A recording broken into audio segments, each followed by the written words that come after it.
renacer me cuesta ya vivir. Buenos días, buenas tardes, buenas noches, según sea el lugar, el momento, desde donde ustedes nos estén viendo y acompañando a esta presentación y estreno del documental Albores del Budismo en Cuba, del doctor Douglas Calvo Gainza.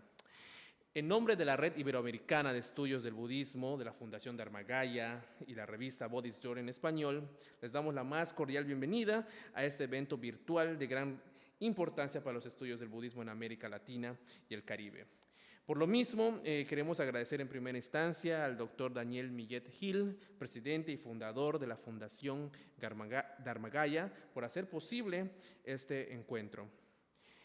Tanto el doctor Douglas Calvo como su servidor somos integrantes de la Red Iberoamericana de Estudios del Budismo, la RIEP. Esta es una comunidad científica y de cooperación que tiene como misión general nuclear a académicos cuyo trabajo se centra en la investigación, la docencia y la difusión del estudio del budismo desde la perspectiva de los estudios budistas, las ciencias sociales y las humanidades. Y consideramos que una interconexión más estrecha entre los estudiosos del budismo en América Latina y la península ibérica tendría mucho que aportar a la investigación del budismo en general, a aumentar la presencia del estudio del budismo de la región en el ámbito académico mundial y a su representación ante instituciones y asociaciones internacionales vinculadas. Por tanto, la difusión de este documental representa una de nuestras principales líneas de acción. Pero ¿quién es el doctor Douglas Calvo? Déjenme decirles que estoy muy sorprendido de la trayectoria formativa del doctor Douglas, por lo que para mí es un honor ser quien lo acompañe en esta nueva faceta profesional. El doctor Douglas es doctor en teología por parte del programa hispano de la Graduate Theological Foundation que se imparte en el Seminario Evangélico de Teología en Matanzas, Cuba. Actualmente cursa otro doctorado en pensamiento filosófico en la Universidad de La Habana. Ha cursado la maestría en tradición y filología clásica, así como la maestría en estudios sociales y filosóficos sobre religión, ambas por la Universidad de La Habana. Actualmente es profesor asistente en la Facultad de Filosofía, Historia y Sociología y coordinador del taller de la maestría para el estudio de las religiones de la misma Universidad de La Habana. De igual forma es parte del claustro del Centro de Investigaciones Psicológicas y Sociológicas, donde desde el 2022 se incorporó como especialista en el Departamento de Estudios Socioreligiosos. Es miembro de proyectos de investigación en el Instituto Cubano de Antropología y en la Universidad de La Habana. Y esperamos pronto la publicación de su libro Estudios Budistas en Cuba, que será publicado por la editorial universitaria Félix Varela. Bueno, para poner en perspectiva la relevancia del documental que estamos por ver, es necesario mencionar que a nivel Latinoamérica no encontramos una producción audiovisual similar o que tenga los mismos objetivos del documental que vamos a ver, Albores del Budismo en Cuba. Lo que sí podemos encontrar pues, son entrevistas a líderes budistas de tradiciones particulares o específicas en contextos periodísticos, y videos pues, de youtubers que podemos ver que visitan monasterios o templos budistas o cápsulas informativas que se hacen sobre conversos budistas. Ese documental conjunta todos estos elementos temáticos añadiendo otros de carácter histórico para crear una narrativa desde un enfoque inquisitivo y académico. Y por académico, pues yo me refiero a que la narrativa del documental se encuentra enmarcada en un esquema interpretativo basado en estudios de las ciencias sociales de la religión y específicamente en los hallazgos de la producción antropológica y sociológica de los budismos en América Latina. Así que sin más preámbulo, dejo que el mismo doctor Douglas Calvo los invite a ver este documental. Ya después nos veremos otra vez para ir platicando con mayor detalle sobre esta importante producción. Bien, muchas gracias, Esther, por la oportunidad de tener este encuentro, de proyectar acá el audiovisual, que será un estreno, como bien acabas de decir, aquí en Yucatán. Entonces, bueno, ¿qué me queda? Simplemente confiar en que sea una experiencia que despierte en los corazones de quienes la vean la misma esperanza, ternura y benevolencia que estaba en los corazones de quienes la hicieron. Eso es todo lo que deseamos y que sea para beneficio de todos aquellos que entren en contacto con este documental. Muchas gracias. Estamos invitados a verlo.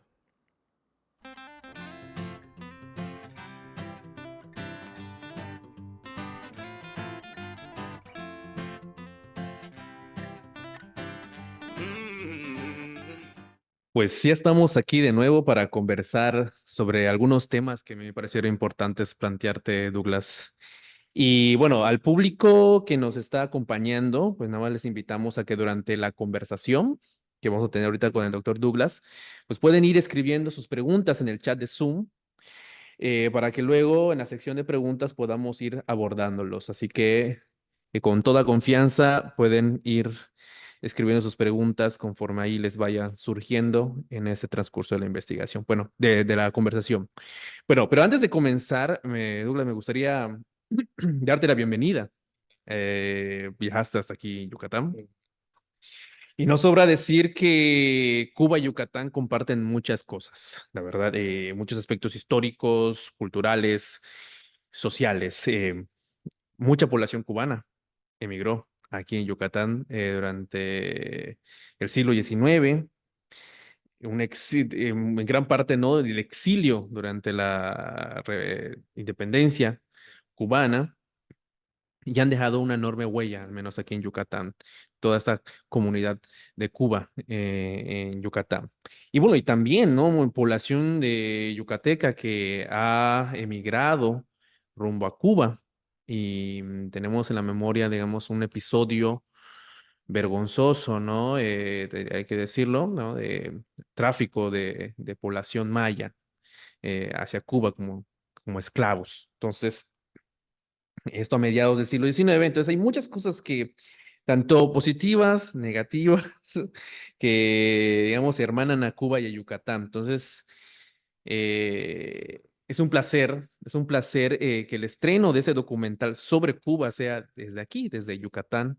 Entonces, bienvenido, bienvenido a Yucatán, Douglas. Me Bueno, siento totalmente en mi patria, aquí en Yucatán. bueno, pues comencemos.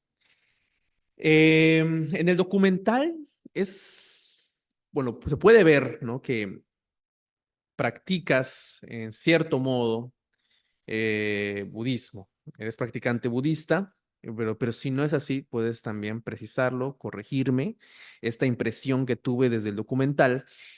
Y con esto de entrada me lleva a querer plantearte lo siguiente, ¿no? ¿Cómo tu encuentro con el budismo, con la práctica o con la práctica budista se conecta con esta ideación inicial, este interés original por elaborar, confeccionar, planear este documental?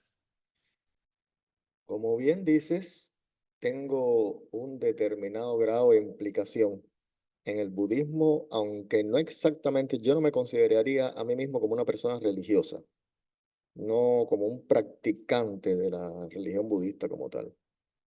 Soy una persona muy abierta a lo que es el empleo de las distintas filosofías de la humanidad en la vida diaria y tal como hemos conversado en alguna que otra ocasión ya, por ejemplo, en mi vida me dejo muchas veces ayudar por técnicas del estoicismo, del escepticismo, de las filosofías helenísticas, del jainismo. Y por supuesto que el budismo juega un rol muy importante, porque debo decir que cada vez que tengo alguna situación límite, ya es una suerte de respuesta reflejo, aplicar determinadas enseñanzas budistas en cómo lidiar, sobre todo con las situaciones más conflictivas, con las pérdidas y demás. Entonces, ha sido un proceso interesante ese encuentro con el budismo. Estuve durante muchos años estudiando todo lo que podía acerca de esta antigua espiritualidad oriental y en determinado instante, bueno, pues ya logré un contacto más directo con, con practicantes, con maestros que enseñaban el tema del budismo, que venían a mi país o que ya estaban radicados en mi país. Y eso desembocó en una relación también ya más plena con Buddhist Door en español, a raíz de la visita a Cuba del venerable maestro Mahayana Chihan, el abad del templo Shonquan, que nos visitó. Tuvimos el privilegio, lo vieron ahí en el documental. Entonces, a raíz de esta visita comienza una colaboración estable con la revista Buddhist Door en español, en la cual comienzo a investigar sobre todas las distintas ramificaciones que había tenido el budismo, no solamente ya en lo que es el fenómeno religioso, el campo religioso cubano, sino también en aspectos o áreas ya como tal de la cultura, de las artes plásticas, de la literatura. Y un buen día, un gran amigo, que es una suerte de epitome de la modestia, que es el editor principal de la revista Buddhist Door en español, se dirige a mí y me hace una propuesta que me resultó muy sorprendente. Y me dice, ¿por qué no hacer un documental sobre el budismo en Cuba? Francamente, mi primer pensamiento instintivo fue que eso era imposible. Fue lo que vino a mi mente casi que por instinto, o quizás por esa negatividad que muchas veces nos acompaña a lo largo del camino y que más bien nos lastra, ¿no? Y iba a responder rotundamente, no se puede, pero guiado en parte por mis sentimientos de afecto y guiado también por el hecho de que soy un incorregible optimista, que siempre cree que con un poco de fuerza y de buena voluntad y de buena energía se pueden lograr las cosas, pues decidí, vamos a hacer. Y lo que ocurrió esencialmente fue que la investigación que yo había venido haciendo sobre temas budistas para la revista, expresada o manifestada en diversos artículos, estudios y demás, pues se convertiría en el guión ya como tal de este documental y sería también la base de la estructura, digamos, ya organizativa del calendario de con quién conversar, a quién contactar, porque ya previamente todas esas personas, los maestros y demás con quienes hablé, ya habían sido contactados por mí, muchos de ellos habían sido ya entrevistados, por ejemplo. Entonces, digamos que primero es esta investigación la que pavimenta el camino para que luego, a posteriori, surja el documental. Así que fue un conglomerado de aspectos complejos en el cual se vinculó, digamos que la amistad, se vinculó también la suerte en el sentido de contar con un equipo extraordinario de personas que participaron en esta producción. El hecho de que recientemente, sin lugar a dudas, se han incrementado muchas de estas actividades de distintas espiritualidades nuevas en mi país. Y bueno, todo coadyuvó, estaban las condiciones creadas para que ocurriera. Y aquí está el resultado que espero esté siendo del agrado de las personas que lo ven. Muy bien, Douglas. En el estudio de los budismos en América Latina, ¿no? Es conocida una clasificación, yo diría una clasificación tripartita, ¿no? De tres. Una que es el budismo de inmigrantes, budismo o budismo étnico, budismo intelectual o le dirían el budismo sin contexto. Algunos lo vincularían de esa manera. Y el budismo de conversos, ¿no? El budismo contextual. Eh, Desde mi apreciación al ver el documental, pude ver como Mm, estos tres tipos de budismos. Pero en un esfuerzo, ¿no? De reflexivo, te planteo la pregunta, ¿no? ¿Crees posible pensar en otras clasificaciones, en otras categorías para abordar y analizar los budismos en América Latina y el Caribe? Y esto te lo pregunto, ¿no? En el entendido de que esta clasificación pues procede de los estudios realizados en contextos europeos o como le llaman, ¿no? Del norte global. Y te confieso que esta es una pregunta que también me ha rondado mucho en la cabeza, ¿no? Decir si estaríamos pensando si es o no difícil superar estos marcos analíticos europeos para analizar nuestra realidad religiosa latinoamericana y caribeña. Entonces, ¿crees posible pensar en otras categorías, en otras clasificaciones para estudiar y analizar los budismos en América Latina y el Caribe? Yo pudiera hablar de las categorías ad hoc que sigo yo mismo cuando hago esta investigación. Por una parte, pensando exclusivamente en cómo yo he trabajado la información para guiarme. Si otra persona entiende que puede ser digno de estudio o de comentario lo que voy a decir, ok, pero bueno, esencialmente me baso en mi propia experiencia. Yo subdividí categorialmente, también en parte para el momento de hacer el guión, mentalmente, un esquema mental, las comunidades budistas en Cuba o la práctica o la extensión, digamos, social del budismo en Cuba en unas 4 categorías fluidas. Por un lado está claro que está lo que yo pudiera llamar o llamo o denomino el budismo clásico. Eso no hay necesidad de ahondar porque se sabe, son tradiciones, son linajes que vienen ya desde la antigüedad, muchos de ellos, con maestros establecidos, prácticas, un corpus de prácticas canónicas para cada uno de estos grupos. Pero también me pongo a pensar ya en la divulgación del budismo fuera del Sangha, que creo que en nuestra realidad concreta como latinoamericanos, ni siquiera voy a hablar creo como cubano, sino en el contexto concreto de Latinoamérica, creo que tiene peculiaridades. Me explico.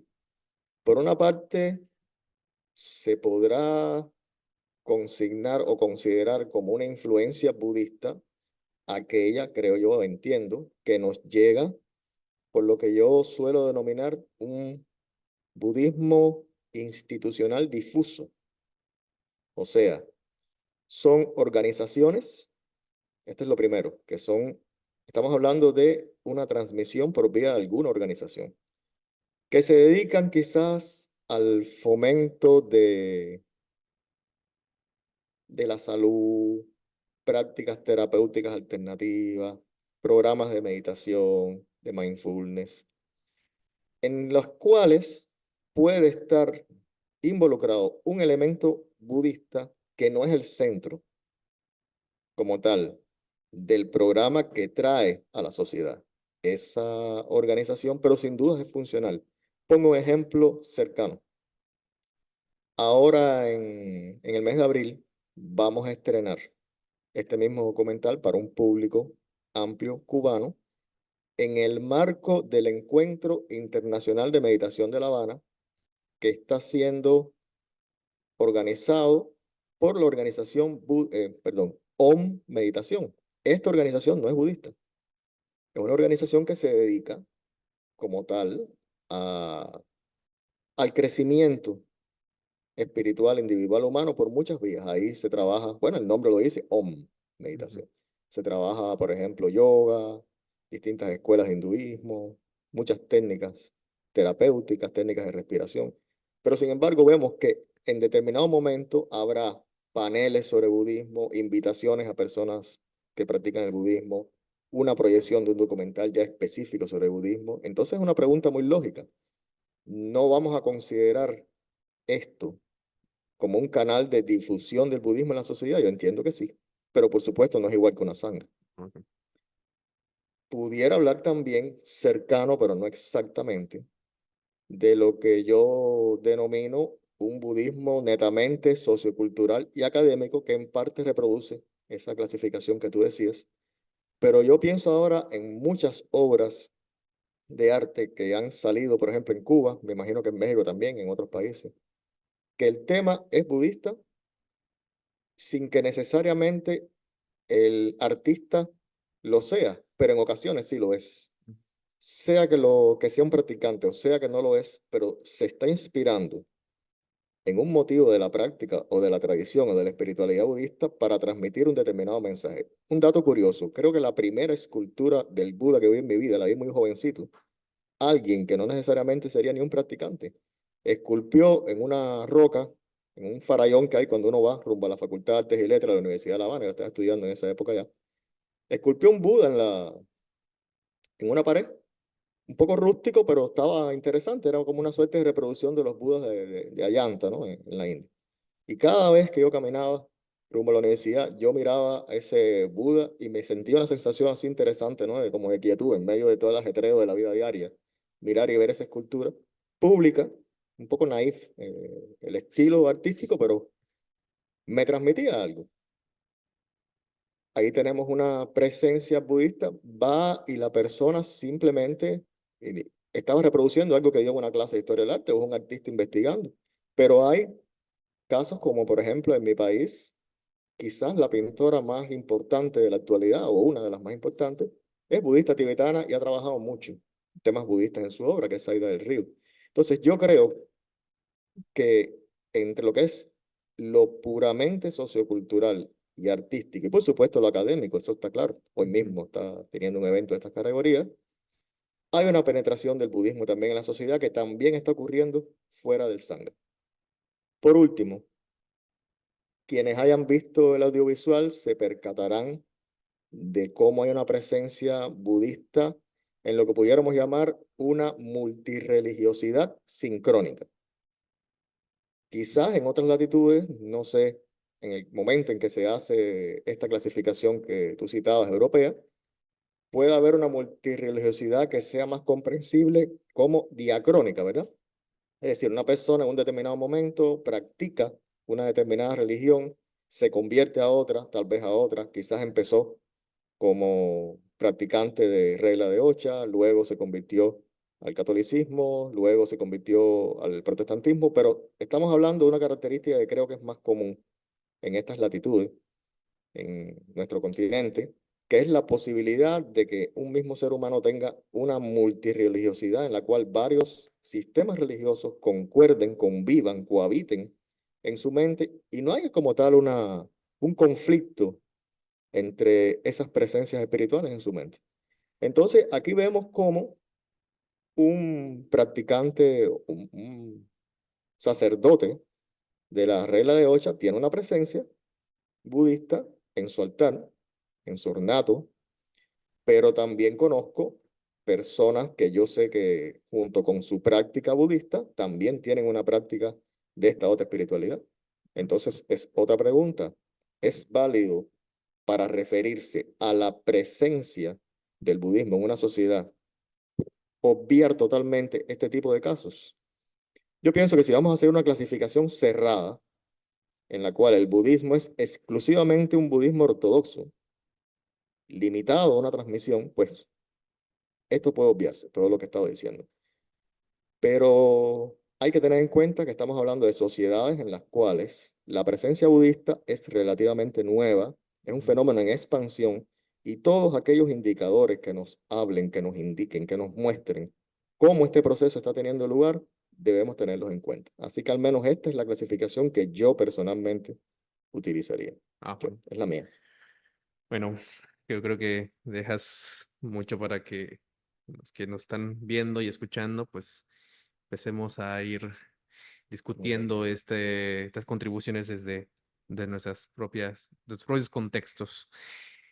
Y bueno, yo me gustaría también mencionar otro de los conceptos que se ven, que tú ahí plenamente nos lo pones en el documental, que es el concepto de transculturación, ¿no? Y obviamente esto, cuando yo lo vi, enseguida me llevó al libro fundamental y esencial, el libro de Fernando Ortiz, ¿no? Titulado Contrapunteo cubano del tabaco y el azúcar, Ujú. ¿no? Y tú mejor que yo, tú conocerás mucho mejor la obra de Fernando Ortiz, ¿no? Que se refiere, ¿no? Al azúcar como ese producto traído a Cuba y el tabaco como aquello que se fue llevado de Cuba a otros lugares.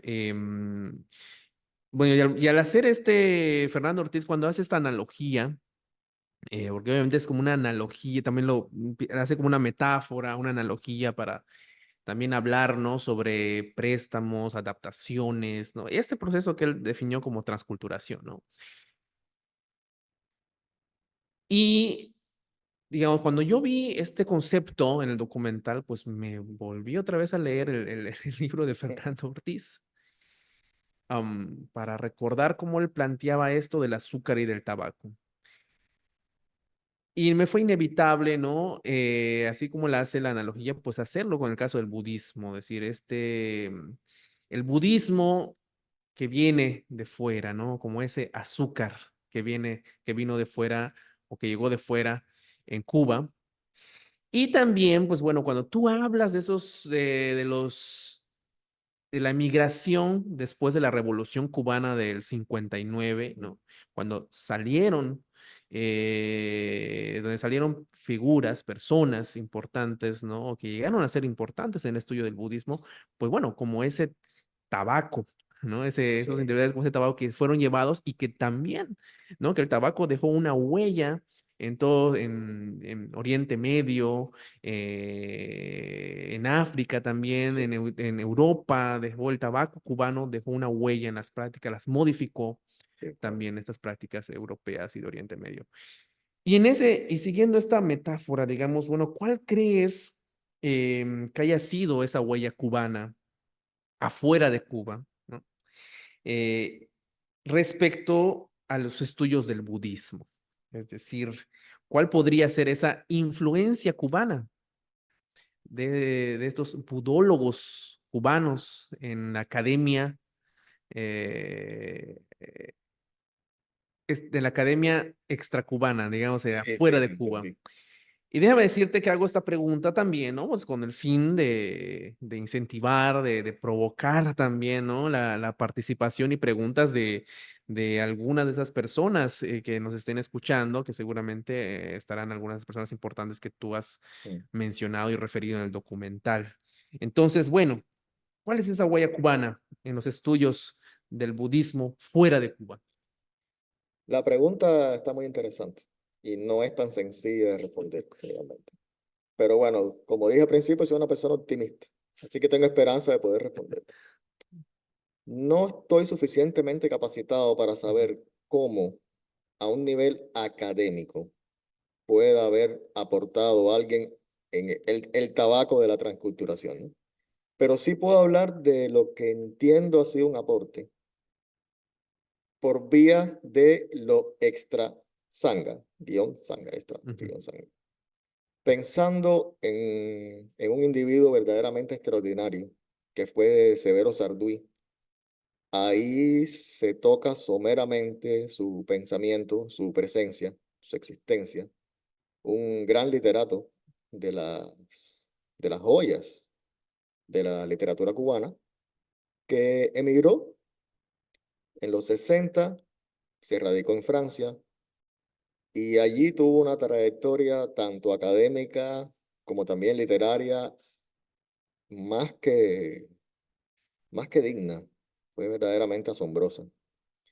Entonces, yo creo que cuando uno estudia la obra de Sarduy, la obra literaria de Sarduy, que por cierto, para quien no la haya hecho, se la recomiendo, pero con la advertencia de que no es nada fácil para quien vaya a empezar a adentrarse en en las líneas de Sarduy.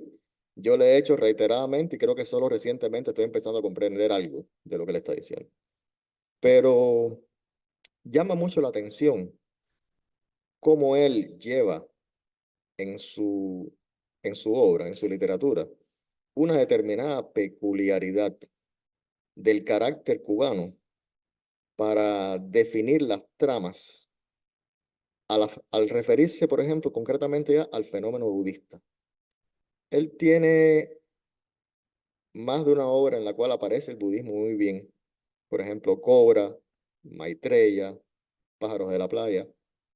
Pero en la obra Cobra hay una parte en la cual aparece una visión centrada en lo que los cubanos llamamos el choteo. No sé si aquí en México se utiliza esa palabra, el choteo. ujú.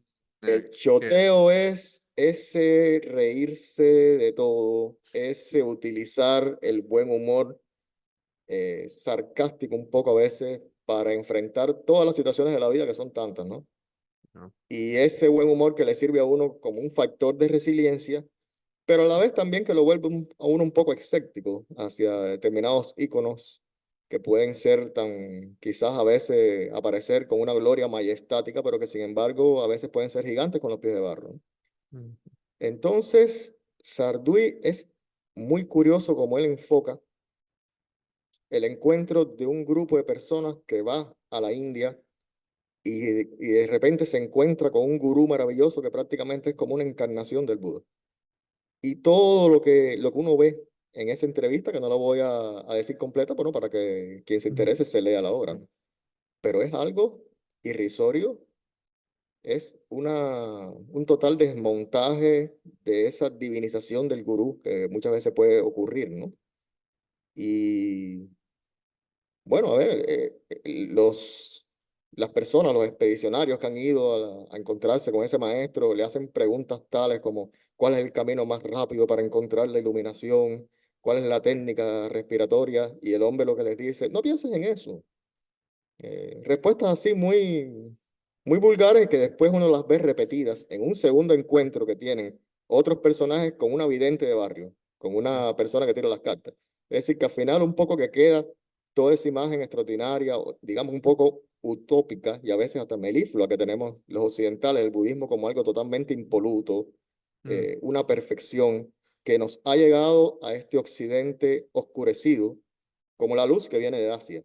Y entonces Sarduy lo mm. que está diciendo es otra cosa distinta.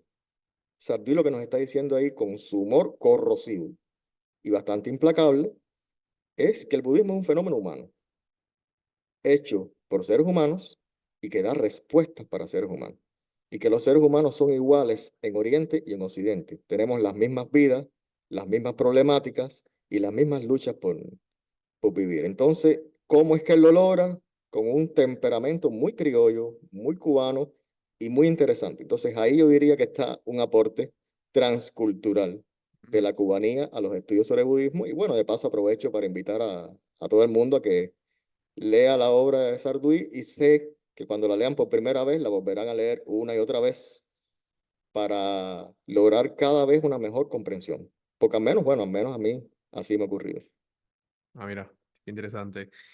Bueno, pero manteniéndonos en este tema de los intelectuales cubanos o los estudiosos cubanos que se han interesado, que o se han estado acercando de manera más enfocada, ¿no? En el budismo. Vamos a regresar un poquito, ¿no? Atrás en el tiempo para referenciar a una figura histórica relevante de Cuba y que también es una figura importante entre las comunidades cubanas emigrantes, ¿no? Como el caso de aquí en Yucatán. Y me refiero pues a José Martí, El ¿no? apóstol. Que es conocido, reconocido como el apóstol de Cuba, ¿no? Em,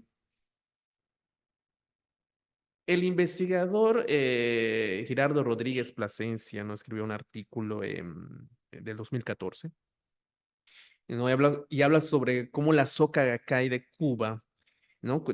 Construye este puente espiritual, él dice, ¿no? Se construye un puente espiritual en el que inscriben, ¿no? La figura de José Martí, el pensamiento de José Martí, ¿no? Dentro del lenguaje del budista de la Soka Gakkai, concibiendo a José Martí como un bodhisattva, Mm. ¿no? Y bueno, fue evidente esto que de pronto uno encuentra, ¿no? En un artículo, ¿no? Académico, pues fue evidente también, ¿no? En el documental con la entrevista que tú realizaste, que es este entrelazamiento, ¿no? Que hacen con José Martí Sí. como un parte de un discurso también, ¿no? Un discurso al exterior, un discurso hacia afuera, un discurso público de la Soca acá en Cuba. Pero quisiera que nos platicaras un poco más em, cómo José Martí, se interesó o cuál fue el acercamiento que José Martí tuvo con estos aspectos espirituales o con los aspectos espirituales vinculados al budismo. O sea, primero hablamos de budismo, cómo se aproxima con José Martí, pero bueno, José Martí, ¿qué me dices de José Martí? Que ahí de pasada lo vemos en el documental, entonces quisiera que nos ampliaras un poco Creo que más. voy a optar por leer un fragmento de Martí, porque sin lugar a dudas podemos hablar mucho de Martí, pero nada supera la experiencia cósmica de leer a Martí. Y hay una parte donde él está hablando del Buda y dice lo siguiente: no se ha de reposar hasta que el alma sea como una luz de aurora, que llena de claridad y hermosura al mundo, y llore y padezca por todo lo triste que hay en él, y que se vea como médico y padre de todos los que tienen razón de dolor. Es como vivir en un azul que no se acaba, con un gusto tan puro que debe ser lo que se llama gloria, y con los brazos siempre abiertos. Así vivió Buda. Esto lo dice el apóstol. Qué descripción tan linda, tan sublime, porque al final yo creo que Martí sí tenía mucho de Bodhisattva. Creo que el comentario que hace el profesor Ikeda hablando de Martí, realmente lo puedo suscribir, lo puedo suscribir. Y creo que las grandes almas al final todas brillan con una misma luz, ¿no? Ujú. Un solo amor que las unifica. Entonces Martí, sin lugar a dudas, fue capaz de ver el budismo también con un sentido muy crítico. En estos mismos versos que acabo de citar, bueno, no son exactamente versos, perdón, me contradigo. En esta descripción, en esta narración tan preciosa que acabo de citar, pues Martí está hablando de cómo Buda es el dios, es la palabra que lo utiliza, de los anamitas. En su tiempo, el pueblo de Vietnam está sufriendo el colonialismo Ujú. político, económico y cultural de Francia, y Martí está solidarizado con los vietnamitas, bueno, con el reino de Annam, ¿verdad? Ujú. Y inmediatamente después que él dice, su dios es Buda, inmediatamente él aclara que no fue realmente un dios, sino un príncipe bueno, y da una visión humanista muy interesante sobre Martí, en la cual, sobre Buda, perdón, en la cual ve al príncipe Gautama como un ser humano, como un hombre, que parte, encuentra la iluminación, la comunica, que es esto esencialmente, esta sublimidad que acabo de leer o referir, pero que después es convertido en una suerte de divinidad y se crea una religión en torno a lo que originalmente era el pensamiento de una suerte de héroe cultural, de una suerte de héroe de la honradez, de la ética, de la pureza, un sabio, un maestro, pero es una religión que está casi que basada en una suerte de comprensión no plena de sus enseñanzas. Entonces, Martí tiene una visión crítica sobre el budismo, crítica sobre determinados aspectos del pensamiento budista, de la religión, concretamente que se forma en torno a la figura del Buda, pero sin embargo sí es un gran admirador de la claridad ética, del alcance que tiene el budismo en cuanto a mensaje de paz, de sabiduría, de amor, de confraternidad, de decirle sí al mundo, es una frase que dice Martí también. Ahora, me llama mucho la atención que es obvio, es evidente que lo investigó con mucho detalle. Recientemente, unos pocos días antes de viajar aquí a México, estaba estudiándome un cuaderno de apuntes del apóstol, en el cual hay una frase muy interesante donde él habla de lo que se ha transcrito en las obras completas como Hammatana. Realmente no se sabía qué cosa podía ser ese Hammatana, que él dice, qué método tan interesante, qué método tan racional de conocer la realidad y demás. Pero simplemente me puse a investigar qué podía ser ese Hammatana y entonces descubro que es la Kammatana en cuanto a lo que se diría en inglés Kasina Meditation, es decir, la visualización que se hace en el budismo Mm. Theravada a partir, por ejemplo, de un disco de color y se crea entonces ya la contraimagen, todo un proceso. Usted llega ya ahí al jhana, se combina con la Mm, meditación vipassana y es una técnica sí. meditativa. Entonces me resultó más que interesante ver qué nivel tan profundo, tan técnico tenía José Martí de, del pensamiento budista, porque no estamos hablando tampoco de algo que sea moneda corriente, algo que es una información tan común, ya saber cómo sabe él y cómo describe él todos los pasos que se van siguiendo cuando se hace este tipo de meditación. Martí explica que se basa en estudiar el objeto, concentrarse en su origen, en su disolución. Entonces lo hace con un conocimiento técnico verdaderamente extraordinario. Entonces la conclusión sería que Martí fue un conocedor del budismo. No sé hasta qué punto su conocimiento sea de primera mano. Él estuvo, por ejemplo, largo tiempo en Estados Unidos, donde la religión le llamaba mucho la Mm, atención. Y entonces pienso que es posible que él tal vez haya visitado un templo budista en algunos de los lugares que estuvo. Pero sea lo que sea, si su conocimiento fue menos desde un punto de vista práctico que desde un punto de vista teórico, por ejemplo, por la prensa, por libros que leyó, de todas maneras debo decir que su mente, que era tan inquisitiva, captó muchos detalles muy interesantes, muy peculiares y muy técnicos del pensamiento budista que lo convierten en un intelectual que lo mínimo que se puede decir es que estaba muy interesado en el budismo, aunque repito, como una técnica y como una filosofía, como una ética, no. una manera de vivir, con un centrarse en la figura del Buda como un referente y con un interés muy grande en cómo determinados aspectos, por ejemplo, ya de la praxis, de la práctica budista, pueden ayudar al ser humano a mejorarse, ¿no? A ser mejor, a vencer como tal el sufrimiento, que es a lo que Martí le dedica la vida. Martí le dedicó la vida a lo mismo que el Buda, a luchar contra el sufrimiento. Él no luchaba solamente contra el sufrimiento provocado por el colonialismo español en Cuba. Él era un alma grande, era un Mahatma de nuestras tierras. Entonces, él luchó por mucho más que liberar a un país del colonialismo. Él luchó contra el sufrimiento de la pobreza en general, de la marginalidad, que muchas veces puede imperar también en el plano de las relaciones internacionales. Él luchó contra el mal, igual que el Buda. Bueno, pues mira, pues tú sabes que tenía un par de preguntas más, Ujú. pero yo creo que el tiempo es el que nos está, como Ok, dicen, el principal enemigo. Entonces yo quisiera pasar a las preguntas que ha vale, hecho el muy bien. público. Yo creo que algunos han hecho algo de lo que ya te iba a preguntar, entonces, pero prefiero que si te hacen esas preguntas, pues sea desde ellos y ya no tanto de mí. Bien,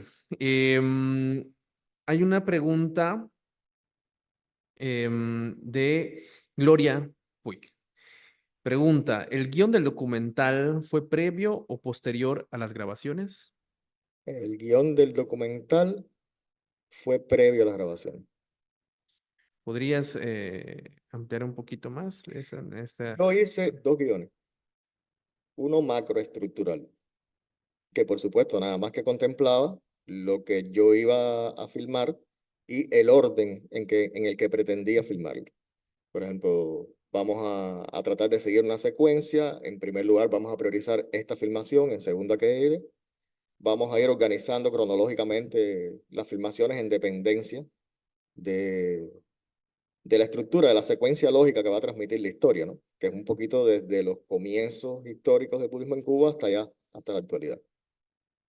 Pero después, por supuesto, debí elaborar un guión ya más concreto, más específico, que incluyera ya todas las secuencias que se van a añadir, por ejemplo, de archivo, de terceras fuentes, toda la estructura musical que Ujú. se iba a incluir. ¿Y por qué lo hice de esa manera? Contando con el imponderable del factor imprevisión, del factor accidental. Podía tener una película general en mi mente, una imagen general de lo que quería hacer. Y de hecho es el primer guión que grosso modo recoge todo lo que se iba a hacer posteriormente, toda la evolución del audiovisual. Y tener muy claro a dónde quieres llegar. qué quieres hacer. Eso sí es lo primero. Tienes que tener ya en tu mente, por supuesto, total y absolutamente todo el documental. ¿Cuál es la historia que quieres narrar? Y después sí debes hacer una estructura ya más detallada, más precisa, que incluirá todos los detalles habidos por haber, que deba tener en cuenta después el laboratorio como tal.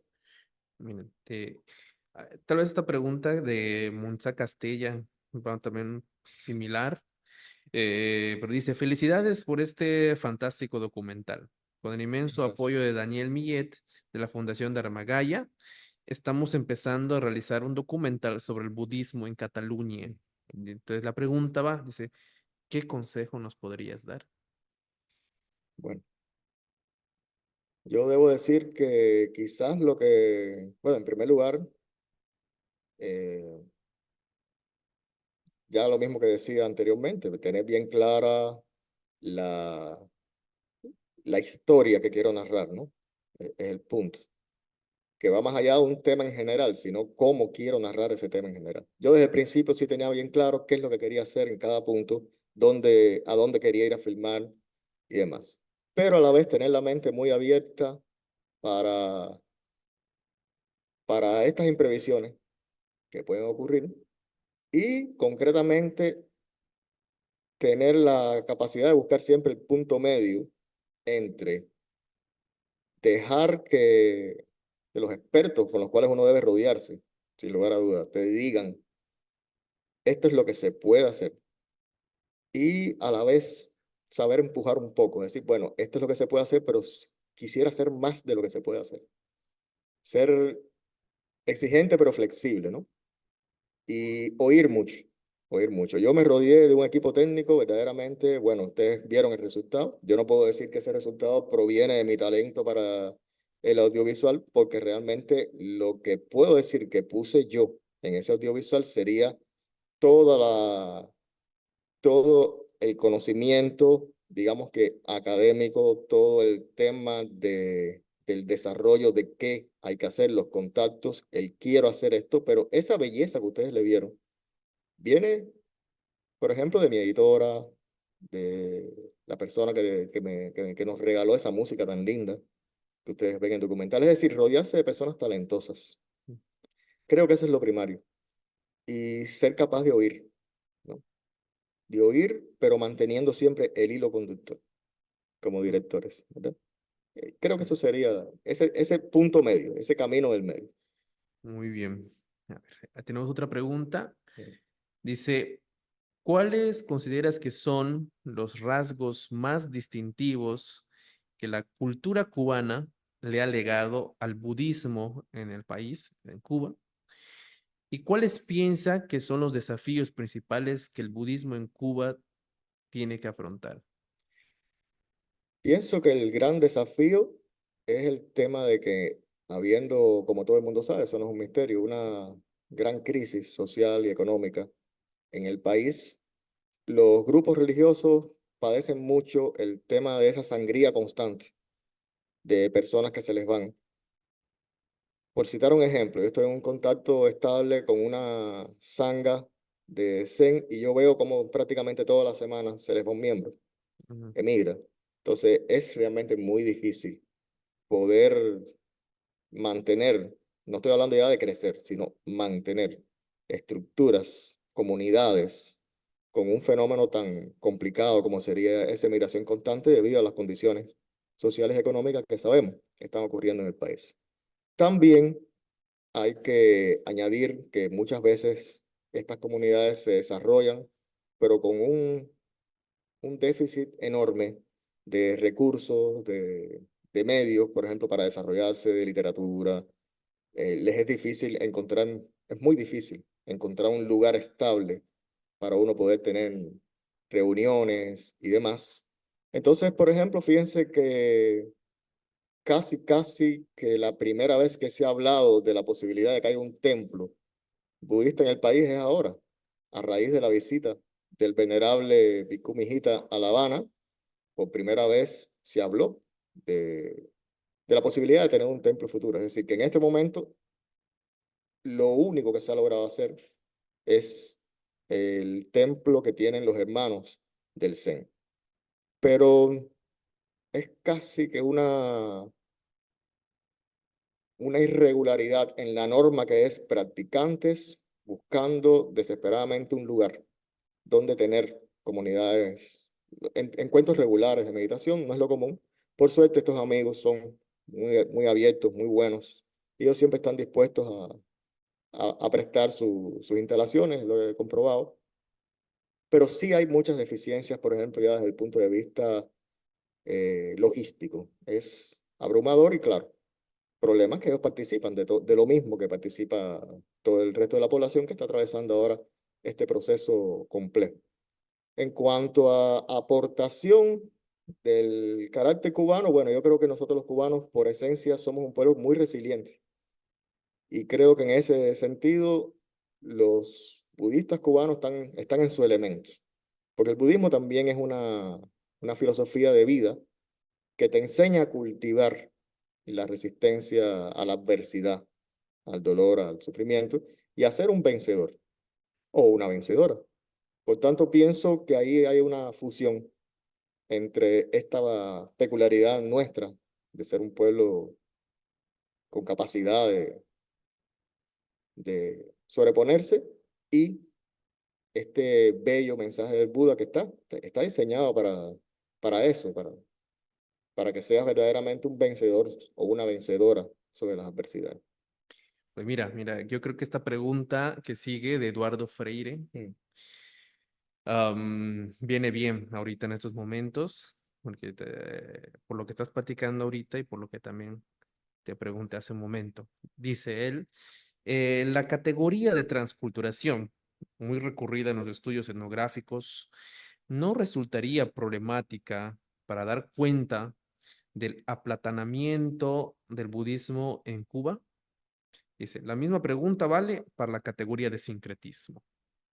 Entonces, ahí está la pregunta. Dice, la categoría de transculturación no resultaría problemática para dar cuenta, a ver si es correcto, ¿verdad?, del aplatanamiento del budismo en Cuba. Pienso que cualquier categoría puede ser problemática, cualquiera, por la sencilla razón de que casi siempre las categorías, a ver, empecemos, una categoría, sea la que sea, necesita obligatoriamente una abstracción Ujú. de la realidad, una abstracción teórica de la realidad. Pero la realidad tiene la peculiaridad que a veces no nos gusta a ninguno de nosotros reconocer, de ser infinita. Por tanto, todas nuestras categorías son simplemente provisionales. Son instrumentos de los que nos servimos los científicos sociales, los filósofos y demás, para tratar de mensurar y hasta cierto punto congelar un poco la realidad. Pero siempre van a ser problemáticas todas porque no hay un solo concepto humano que pueda abarcar la realidad como un todo. Por tanto, yo respondería a mi querido profesor, Eduardo Francisco Freire, al cual deseo agradecer. Tendría tantas personas a las cuales agradecer en este momento que, bueno, no sé por cuál empezar, pero esta es una de las imposibles de obviar. Por sus enseñanzas, por su amistad y por muchas cosas, tendría que responderle que sí es problemática, pero que como categoría al fin, entiendo que puede ser siquiera funcional. Es decir, creo que podemos utilizarla. Tal vez en el futuro se pueda pensar en otra. Pero en este momento, al menos si uno habla en Cuba de transculturación, digamos que en general es un lenguaje comprensible dentro de los círculos académicos. Creo que se entiende lo que se quiere Sí. decir. Bueno, con esta pregunta vamos a cerrar esta sección de preguntas. Dice, entendemos que el budismo se está difundiendo en Cuba y se producirán nuevos desarrollos. ¿Tiene prevista una secuela de este documental? Algo se ha hablado algo respecto a eso. Quisiera si, bueno, a ver, todos nos damos cuenta que en ese documental hay vacíos. Por ejemplo, ahí prácticamente no hay una presencia real del budismo tibetano. Mm, Recientemente se ha acercado a este fenómeno una venerable bhikkhuni de origen cubano que radica en Estados Unidos, tampoco. Bueno, hay eventos que naturalmente son novedosos, pero bueno, recuérdese que al principio estaba hablando de que yo no circunscribo el fenómeno budista exclusivamente al ámbito del budismo clásico, el ámbito del Sangha.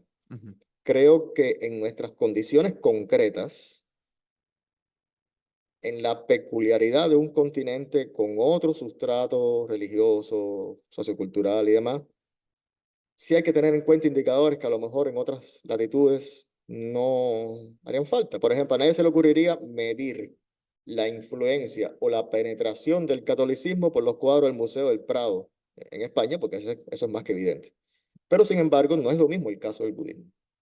En una sociedad, por lo menos como la cubana, de pronto aparece una obra de teatro, como Satori, una obra de ballet, de danza, como Satori, de Acosta Danza, que es una temática totalmente budista, y eso es algo a tomar en cuenta.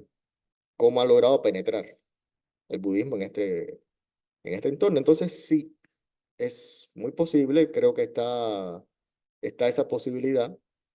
Y en ese caso, que quisiera yo mismo centrarme en este ángulo que a mi entender quizás pueda ser hasta más provechoso que este primer documental, porque tal vez tendría más que ver con lo que estábamos hablando, la pregunta que me hacías sobre las clasificaciones Claro. del budismo, tendría que ver más con cómo el budismo ha ido penetrando fuera en la sociedad, en el arte, en la literatura, un poquito explorar más ese fenómeno sin circunscribirme exclusivamente al ámbito del budismo formal, del budismo Ujú. organizado. Creo que va a ser una experiencia bonita y bueno, he oído decir, por lo que tú decías y demás, que la experiencia esta es innovadora, ¿no?